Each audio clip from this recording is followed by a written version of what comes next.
Assalamualaikum warahmatullahi wabarakatuh. Nama saya Raden Supriyadi. Saat ini saya sebagai mahasiswa Magister Komputer di Universitas Budi Luhur. Pada kesempatan ini saya ingin mencoba menayangkan bagaimana proses konfigurasi sebuah perangkat jaringan yaitu switch sebagai pemenuhan atas tugas mata kuliah jaringan komputer dan komunikasi data di Universitas Budi Luhur ini. Baik, ini saya sudah tayangkan sebuah tools yang sudah terkenal bagi orang-orang yang terbiasa bekerja di networking gitu ya, yaitu Cisco Packet Tracer. Saya juga sudah disiapkan sebuah file dengan extension PKA dari dosen saya, Bapak Luhur Bayu Aji, sebagai panduan untuk melakukan langkah-langkah proses konfigurasi switch. Baik, kita langsung saja praktekkan. Ini adalah video belajar saya untuk melakukan proses konfigurasi perangkat jaringan yaitu switch. File yang saya simpan yaitu dengan extension PKA seperti ini. Mungkin di antara Bapak Ibu rekan yang sekalian sama, ada yang saat ini juga sedang kuliah di komputer khususnya mata kuliah network gitu ya. Bisa sama-sama belajar bagaimana cara proses mengkonfigurasi perangkat jaringan yaitu switch. Baik, kita coba setting dulu jendela ya supaya lebih mudah proses konfigurasinya dengan panduan yang sudah ada. Kita masukkan dulu nama profile. Ini nama saya, Raden Supriyadi. Email kita kosongkan saja. Oke, kita coba di set dulu ya. Sebelah kiri jendela untuk proses konfigurasinya. Oke, sebentar. Sebelah kanan kita simpan sebuah panduannya untuk melakukan proses konfigurasi. Ya, baik, cukup ya. Tampak dua-duanya seperti ini. Karena saya tidak memiliki mouse jadi agak susah ya. Tujuan dari penugasan ini kita akan coba mengikuti langkah-langkah yang sudah ditetapkan. Pertama kita diminta untuk melakukan verifikasi konfigurasi defaultnya switch gitu ya. Jadi ada konfigurasi yang sudah bawaannya itu dari switch ini. Kemudian kita mengkonfigurasi dasar dari switch. Kita juga diminta untuk membuat sebuah banner. MOTD-nya apa nanti kita lihat. Kemudian part keempat kita akan menyimpan konfigurasinya ke dalam sebuah file yaitu environment. Ini 1-4 inilah konfigurasi di switch pertama. Dan part kelima kita melakukan konfigurasi di switch kedua gitu ya. Kita sudah tampak di sini ada 2 buah switch yang masing-masing terhubung ke PC. Switch 1 ini terhubung ke PC 1, switch 2 terhubung ke PC 2. Kita akan melakukan konfigurasi dasar terhadap 2 switch ini gitu ya, mengikuti langkah-langkah yang sudah ditetapkan di file extension PK ini. Baik, kita langsung ke part pertama. Part pertama adalah kita akan mencoba memverifikasi, akan ngecek gitu ya, default atau konfigurasi bawaan dari switch ini.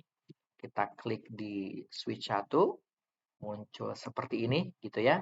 Jadi ada 4 tab, ada tab physical, config, CLI, attribute. Kalau seandainya kita pengen lihat fisiknya, maka seperti ini, kurang lebih gitu ya. Seperti ini fisik dari switch-nya, tapi kita diminta untuk konfigurasi, maka harus menggunakan command line gitu ya. Kalau di OS-nya Linux, istilahnya terminal, tapi kalau dalam sistem operasi Windows itu CMD gitu ya, command line. Nah, kita akan mencoba melakukan konfigurasi menggunakan command line atau terminal gitu ya. Kita enter. Nah, ini artinya kita sudah masuk ke switch, sudah masuk ke daleman gitu ya. Daleman dari switch ini, software-nya gitu. Nah, kemudian kita diminta untuk masuk ke privilege exec mode. Artinya di sini dengan adanya label switch, kemudian ada tanda lebih besar, ini belum bisa melakukan proses konfigurasi. Karena yang boleh melakukan konfigurasi itu adalah user yang masuk, yang punya privilege khusus gitu ya. Kalau ini belum, maka ketika kita melakukan ada perintah enable, ini artinya kita akan masuk ke user yang punya privilege untuk melakukan konfigurasi, gitu ya. Enter, nah ini pasti berubah. Switch dengan ada tanda hash atau tanda pagar. Ini artinya kita sudah sebagai root, sebagai admin untuk bisa ngobrak-ngabrik isi dari switch ini, gitu ya. Baik, kita sudah masuk sebagai user yang punya privilege, maka kita bisa melakukan apapun yang ada di dalamnya. Nah, kita diminta untuk melihat konfigurasi yang running saat ini, gitu ya. Show running config. Enter, maka kita bisa lihat di sini ada current configuration. Ini artinya ya semacam size gitu ya, ukuran file konfigurasi yang default, yang bawaannya gitu ya. Kemudian di sini ada hostname switch. Kemudian di sini kita bisa lihat ada interface fast Ethernet.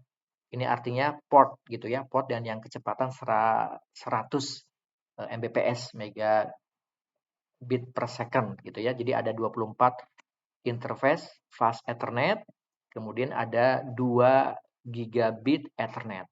Artinya ada 24 port dengan kecepatan 100 Mbps, ada dua port yang kecepatan lebih dari itu, yang 1 giga, 1 giga, 1 giga ya, 1 Gbps gitu ya.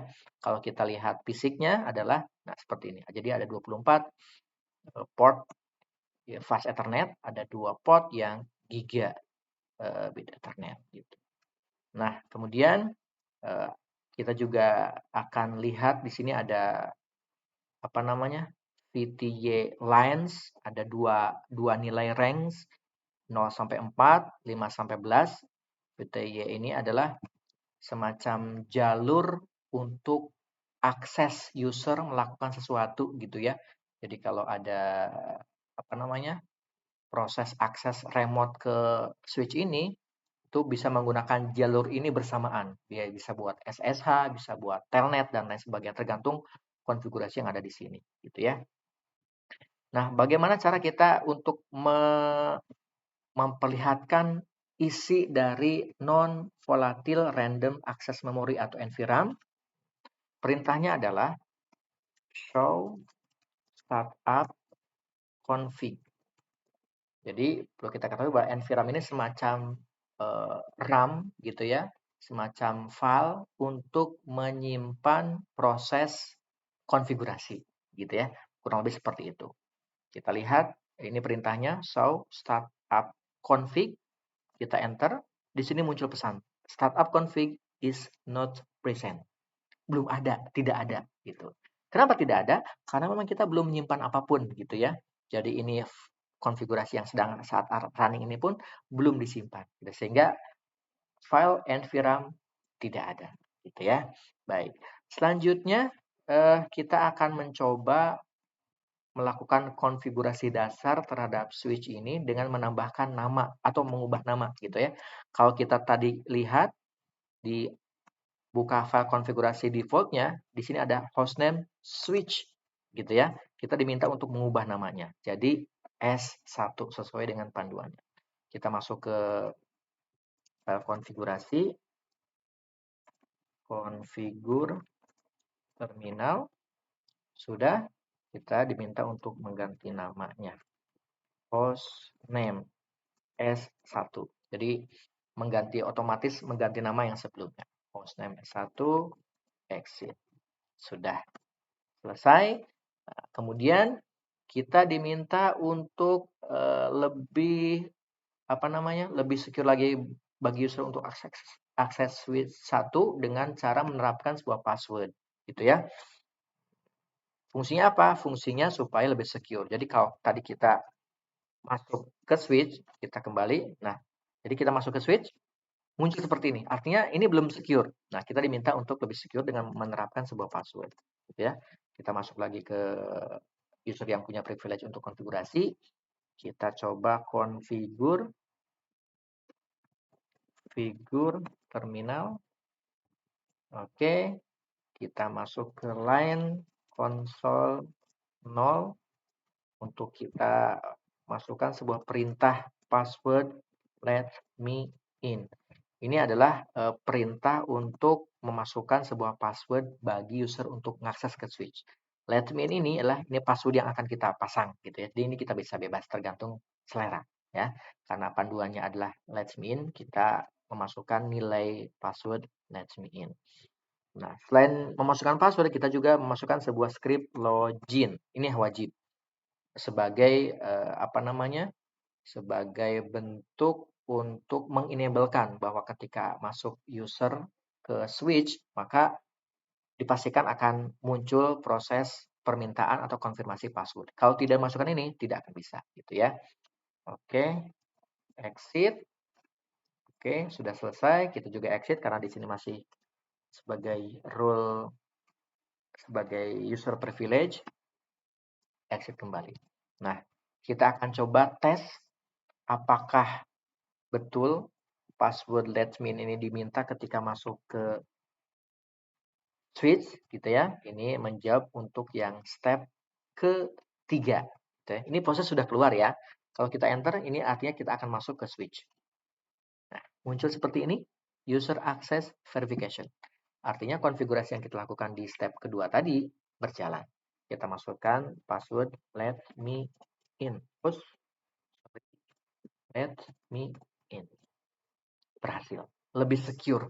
Jadi orang tidak semena-mena yang nggak punya pengetahuan pun akhirnya bisa masuk ke dalam switch ini tanpa punya password. Gitu. Ini lebih secure lagi.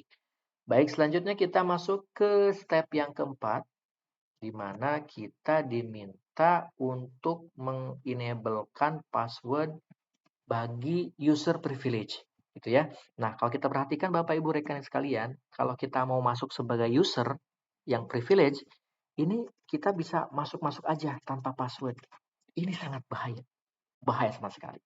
Ibaratnya saya orang tua, saya punya anak satu, saya punya rumah, anak dan saya sendiri punya kunci untuk bisa masuk ke dalam rumah, tapi ada sebuah kamar bagi orang tua yang anak tidak boleh bisa masuk.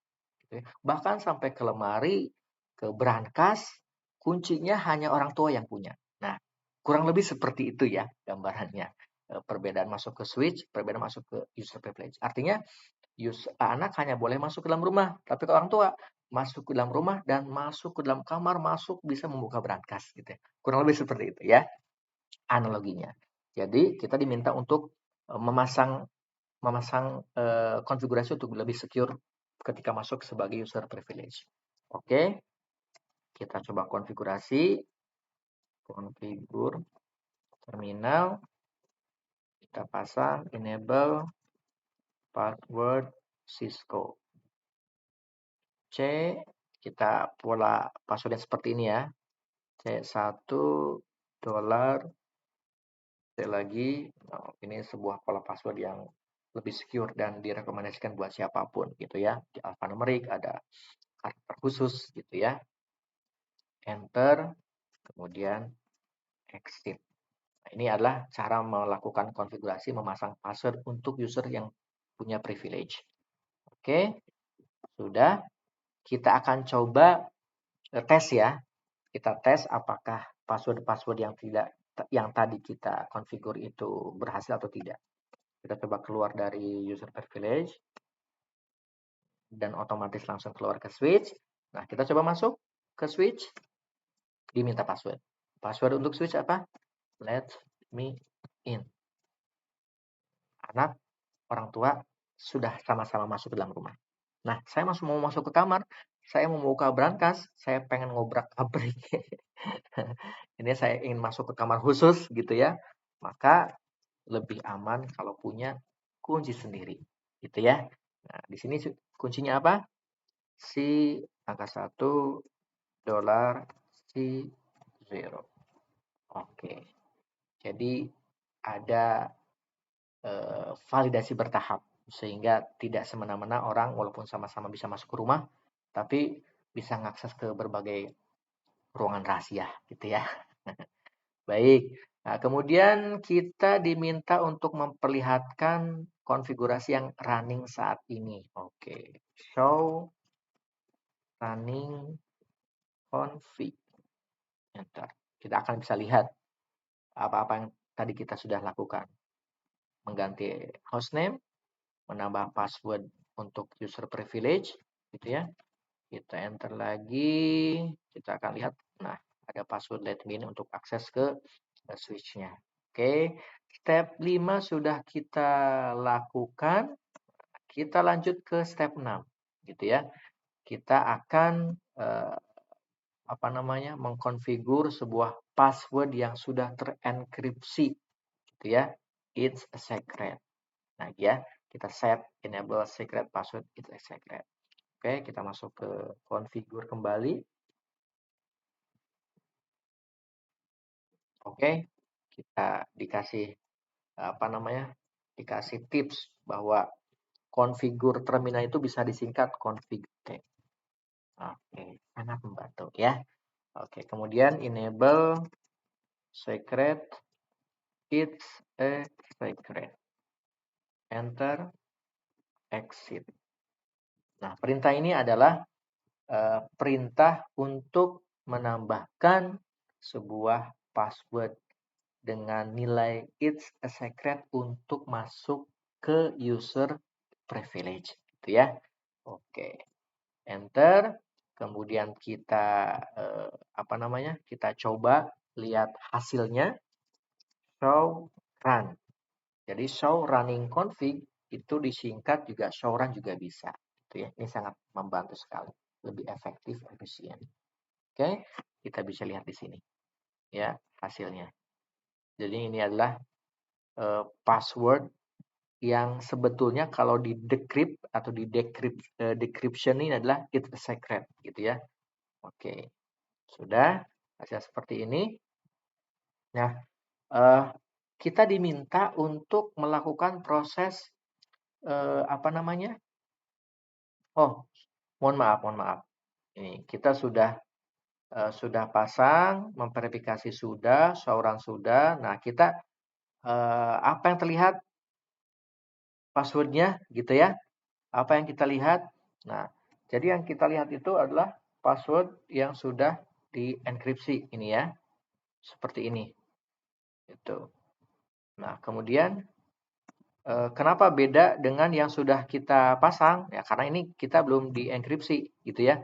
Betul-betul telanjang bulat gitu ya. Coba kita lihat lagi yang let me in.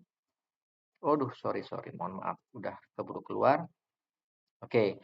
Jadi ini passwordnya sebetulnya adalah it's a secret. Gitu ya. Cuma karena hasil enkripsi, maka muncul seperti ini. Kalau ini belum proses enkripsi. Masih telanjang bulat, masih betul-betul kelihatan banget bagi kita sebagai manusia gitu ya. Termasuk yang let me in tadi gitu ya. Karena memang ini belum dilakukan proses enkripsi. Nah, makanya di step ke-8 ya, di step ke-8 kita diminta untuk melakukan enkripsi untuk seluruh password yang kita konfigur, let me in dan Cisco gitu ya. Nah, baik, kita masuk ke konfigur, config T. Oke, masuk config T, kemudian kita ketikkan service password encryption. Enter, exit. Oke, kita lihat hasilnya. Show run. Terlihat? Ini adalah hasil enkripsi. Password apa tadi di sini? Cisco. Jadi ketika dienkripsi dengan satu pola tertentu maka akan berubah jadi polanya alphanumeric seperti ini. Yang kita juga tidak akan bisa mudah dengan cara kopas begitu saja gitu ya. Kita coba cek yang let me in apakah sudah berubah, apakah tetap let me in berubah juga. Jadi kalau ini sangat diperlukan untuk meminimalisir adanya proses user yang bisa mengakses ke file konfigur gitu ya. Dia baca ada sebuah kata label password, kemudian di-copy, disimpan ke file tertentu, dia digunakan untuk proses login, maka itu sangat-sangat rawan. Sehingga kata-kata password itu harus dilakukan proses enkripsi, sehingga tidak mudah orang untuk melakukan proses kopas atau hanya dengan cara ngopi, mengakses dengan password ini tidak akan mungkin bisa terjadi karena ini adalah hasil enkripsi, bukan betul-betul password yang telanjang bulat seperti tadi, ya. Oke. Kemudian part ketiga, kita diminta untuk mengkonfigurasi banner, sebuah MOTD banner, message of the day. Apa message of the day? Semacam informasi awal ketika user akan mengakses switch, gitu ya. Kita coba konfigurasi dulu. Konfigur terminal. Oke, sudah. Kita masukkan sebuah perintah banner MOTD. Kita juga masukkan apa nilai informasi yang akan ditampilkan. This is a secure system. Authorized access only. Artinya inilah yang akan nanti muncul ketika user mengakses switch. Sudah? Exit. Kita sudah melakukan konfigurasi masang banner gitu ya. Banner kalau istilah kita spanduk gitu ya di depan seperti apa gitu ya. Nah, kenapa harus setiap masuk ke switch harus ada muncul banner? Sebagai bentuk informasi bahwa perangkat ini hanya boleh diakses oleh user-user yang punya kewenangan atau punya privilege, gitu ya. Nah, kapan munculnya? Kita cek, kita tes. Kita exit dulu. Nah, ini sudah keluar dari switch. Kalau kita masuk, enter. Nah, muncul banner atau informasi seperti ini. Woi, ini perangkat hanya orang-orang tertentu yang boleh akses. Kurang lebih seperti itu. Nah, kita masuk, let me in untuk masuk ke switch-nya, untuk masuk ke root sebagai admin, enable. Diminta password juga. Tadi kita udah ke add a secret. Oke, ya, kita sudah melakukan proses konfigurasi MOTD banner sekaligus kita tes maksudnya. Nah, kemudian terakhir kita diminta untuk menyimpan file konfigurasi ke NVRAM, gitu ya. Caranya seperti apa? Kita ketik. Oke, sebelum kita copy, kita coba show run dulu yang saat ini untuk memastikan. Nah, kalau kita tadi lihat current configuration yang pertama kali sebelum kita configure itu ada kurang kalau tidak salah ya, saya lupa lagi 1080 batch. Ini berubah, ada tambahan lah ya. Ada tambahan artinya kita ada tambahan hasil konfigurasi gitu ya. Hostname juga S1, ada password secret, passwordnya Cisco sudah ada proses apa namanya enkripsi, kemudian kita sudah mengkonfigurasi banner MOTD, kita juga masang password untuk masuk ke switch admin ini. Oke, nah kita akan menyimpan file menyimpan konfigurasi yang running saat ini ke dalam sebuah NVRAM. Caranya adalah copy running config startup config. Kalau kita mau gali satu-satu perintah ini, copy artinya coba kopikan atau salin config yang running saat ini ke dalam sebuah NVRAM, ke dalam sebuah startup config. Kurang lebih seperti itu perintahnya ya.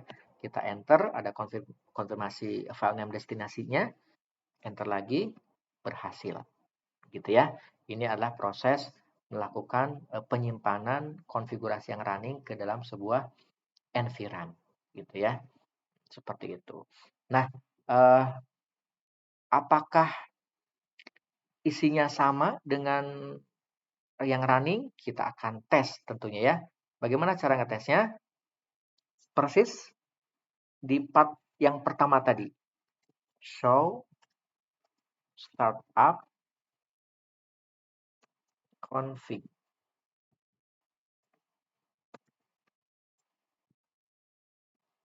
Berhasil. Kalau di awal tadi muncul apa? Not present. Tidak ada, karena memang belum ada proses penyimpanan. Karena ini sudah lakukan proses penyimpanan, yaitu copy running config serta config, maka otomatis muncul. Nah, ada juga cara melakukan copy seperti tadi kalau kita pengen melakukan proses melihat konfigurasi running adalah show running config, tapi juga bisa show run, gitu ya. Tadi sudah saya sampaikan belum ya? Jadi show running config ini oke sama dengan show run. Proses sama. Nah, proses copy file tadi ini pun ada sebuah script singkatnya gitu ya. Cop rst. Copy running config ke startup config. Kurang lebih seperti itu. Kita coba tes.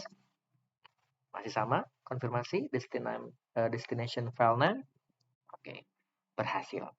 Ya, itu semacam tips lah yang lebih advance lagi buat rekan-rekan yang mungkin lebih advance. Bagi saya ini buat pembelajaran saja.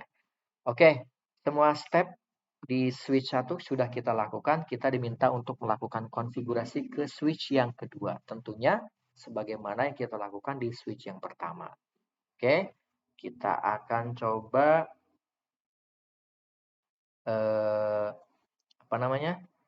mengubah nama device jadi S2. Kemudian kita juga memprotek akses ke konsolnya menggunakan let me in, mengkonfigur enable pass Cisco, dan mengenable secret sama persis ya. Nah, kemudian konfigur sebuah pesan ketika login ke switch menggunakan ini. Nah, authorized access only and authorized access is prohibited gitu ya. Encrypt semua password, pastikan konfigurasi betul, kemudian simpan gitu ya. Untuk menjaga-jaga ketika ada kehilangan gitu ya. Oke, yang ini kita close dulu. Yang switch pertama exit sudah keluar. Kita lanjut ke switch yang kedua. Oke, sama persis. Kita coba konfigurasikan sebagaimana yang pertama, cuma ada beberapa yang berbeda. Kita masuk, masih belum secure, belum ada login. Oke, masuk ke sebagai admin, sebagai root. Kita konfigur namanya menjadi S2 ya. Yaitu masuk ke config T, configuration terminal. Kita masuk ke menambahkan sebuah script hostname S2. Oke, ya. Nah, kemudian kita coba langsung exit dulu dah ya, exit dulu, kemudian kita show run, memastikan nama sudah berubah. Oke, sudah berubah. Kita lanjut untuk menambahkan secure ke akses ke switch. Oke, config T line console 0 sebagaimana kita coba di switch pertama. Password let me in. Pastikan ada script login. Oke, kita sini juga sudah. Kemudian kita tambahkan secure privilege mode aksesnya Cisco. Kembali config T. Oke. Kemudian terus oh iya ya, ini sudah itu ya. Sudah masuk ke ini. Kita ulangi lagi. Config T sudah masuk. Kemudian enable password Cisco C1 $C0. Oke, kemudian exit.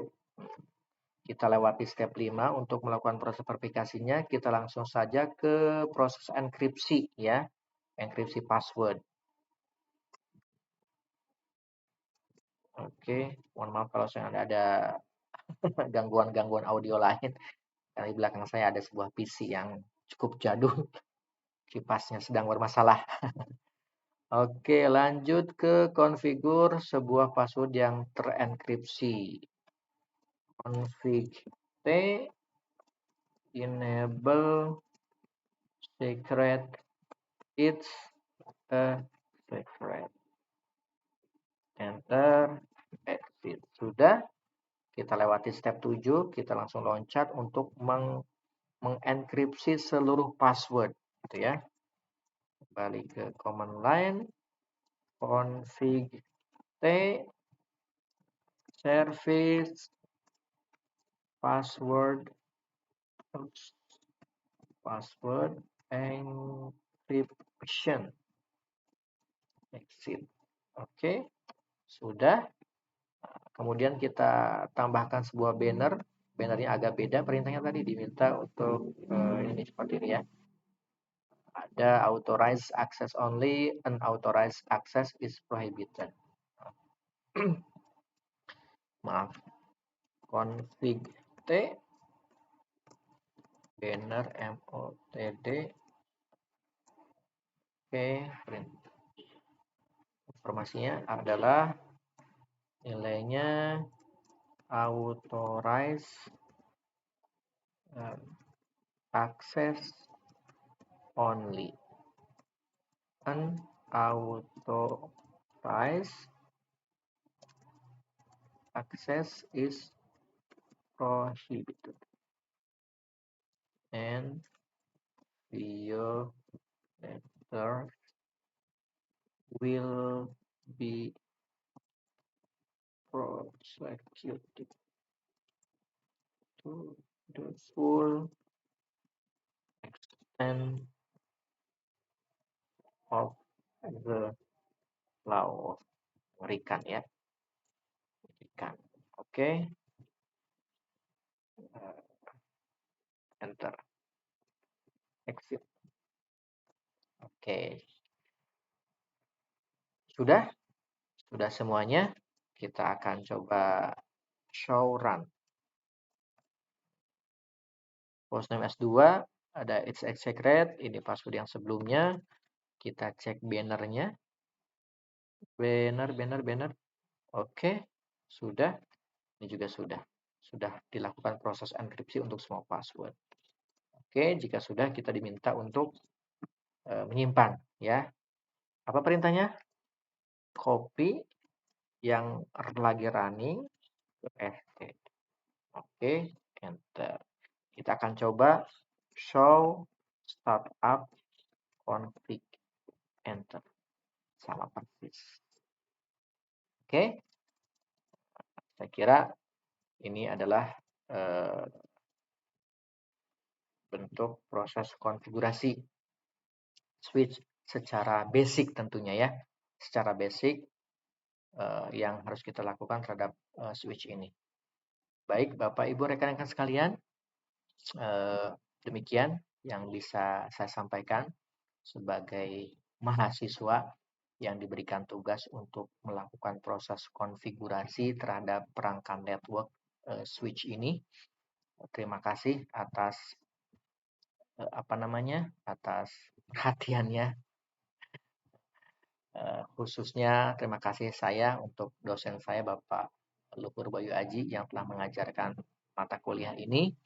Terima kasih buat semuanya. Mudah-mudahan video ini bermanfaat khususnya bagi saya yang sedang belajar masalah network atau jaringan komputer, lebih-lebih bagi siapapun yang mungkin tiba-tiba menemukan video saya ini. Sebagai kesimpulan adalah bahwa perangkat jaringan yang mungkin mudah disambung-sambungkan dengan perangkat-perangkat lain, maka yang perlu dilakukan di awal adalah melakukan konfigurasi dasar. Apa konfigurasi dasarnya itu? Yaitu dari sisi keamanan, gitu ya. Jadi kita diminta untuk memiliki kesadaran keamanan. Kalau kata orang sekarang bilang security awareness, gitu. Ibarat kita memiliki handphone, maka kita akan lebih nyaman handphone kita konten-konten yang ada di dalamnya hanya kita yang bisa mengakses. Dengan cara apa? Dengan cara memasang password, memasang PIN gitu ya. Ada PIN dengan menggunakan 6 digit angka, ada juga dengan pola-pola tertentu. Artinya apa? Artinya bahwa device yang kita miliki, konfigurasi awalnya adalah bagaimana cara supaya yang bisa mengakses hanya kita sendiri. Nah, sama juga seperti switch, apalagi perangkat jaringan yang digunakan di berbagai organisasi. Maka hal yang pertama yang wajib dilakukan sebagai pondasi adalah melakukan konfigurasi awal dengan cara menerapkan kesadaran keamanan, dengan menerapkan proses secure access gitu ya. Tidak semua user bisa mengakses kecuali orang-orang yang punya kewenangan mengakses perangkat jaringan. Demikian, mudah-mudahan bermanfaat bagi siapapun. Terima kasih. Wassalamualaikum warahmatullahi wabarakatuh.